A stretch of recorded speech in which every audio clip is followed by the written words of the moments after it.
एक गांव था जहां बहुत सारे किसान रहते थे। गांव के बीचों बीच एक बहुत पुराना और विशाल पीपल का पेड़ था।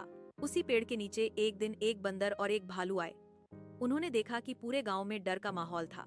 किसान इधर उधर भाग रहे थे। बच्चों और औरतों के चेहरे पर खौफ साफ दिखाई दे रहा था। तभी अचानक गांव से थोड़ी दूरी पर बने एक पुराने खंडहर जैसे कुएं से एक भयानक चुड़ैल बाहर निकल आई। उसके निकलते ही रोने चीखने की डरावनी आवाजें चारों ओर फैल गईं। चुड़ैल के हाथ में एक आदमी का कटा हुआ सिर था। यह दृश्य देखकर बंदर, भालू और गांव के सभी लोग बुरी तरह डर गए। चुड़ैल पूरे गांव में लोगों को दौड़ा दौड़ा कर मारने लगी। डर के मारे सभी लोग अपने अपने घरों में छिप गए। बंदर और भालू जल्दी से पीपल के पेड़ पर चढ़ गए।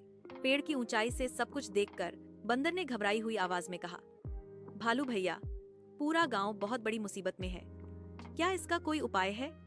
भालू कुछ देर सोचकर बोला, हाँ मेरे दोस्त, इस गांव से दूर पहाड़ी के पीछे एक बहुत शक्तिशाली बाबा रहते हैं। अगर हम उन्हें यहाँ ले आएं, तो इस चुड़ैल का अंत निश्चित है। बंदर ने तुरंत कहा, हाँ क्यों नहीं, चलो हम बाबा के पास चलते हैं। चुड़ैल के गांव से लौट जाने के बाद बंदर और भालू पेड़ से नीचे उतरे और धीरे धीरे पहाड़ी पर चढ़ते हुए दूसरे गांव की ओर चल पड़े।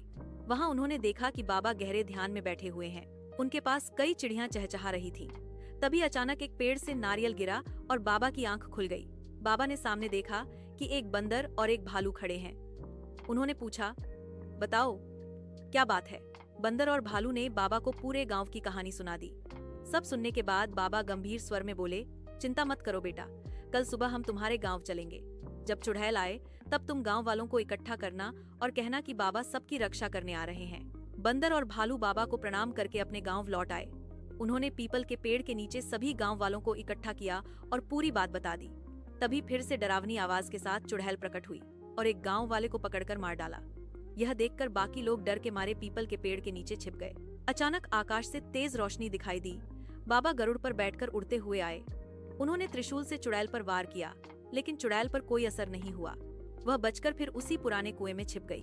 बाबा ने गांव वालों से कहा, डरो मत, मैं तुम सबको बचाऊंगा, चुड़ैल को बाहर आने दो। इतना कहते ही पूरा वातावरण बदल गया। गांव के सारे पेड़ हिलने लगे। चारों तरफ खौफनाक आवाजें गूंजने लगी। सारे पक्षी डरकर आसमान में उड़ गए। बाबा जोर जोर से मंत्र पढ़ने लगे। जमीन थरथराने लगी और आसमान में काले बादल छा गए। कुएं से चुड़ैल की भयानक चीखें आने लगी। गांव वाले डर के मारे चिल्लाने लगे।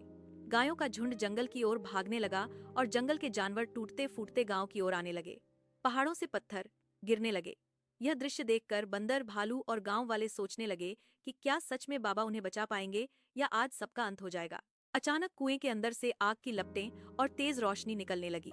पेड़ों की जड़ें हिलने लगी और आसमान से हल्की हल्की बारिश की बूंदें गिरने लगी। गांव वाले चिल्लाने लगे, बचाओ बचाओ।